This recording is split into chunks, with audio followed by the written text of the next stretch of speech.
একটি স্ত্রীলোকের কথা উঠল। মা বললেন, ওরূপ চেহারার লোকের ভক্তি বড় একটা হয় না, ঠাকুর বলতেন, শুনেছি।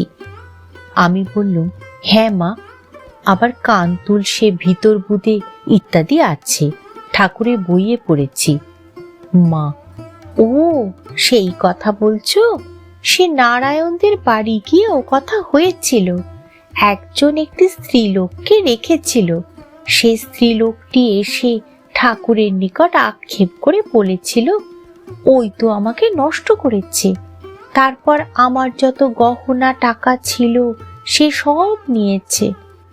ঠাকুর তো সকলের অন্তরের সব কথাই জানতে পারতেন, তবু জিজ্ঞাসা করতেন। স্ত্রীলোকটির কথা শুনে বললেন, তাই নাকি? মুখে কিন্তু সব ভক্তির কথা বলে। ওই কথা বলে তিনি ওই শ্লোকটি বললেন।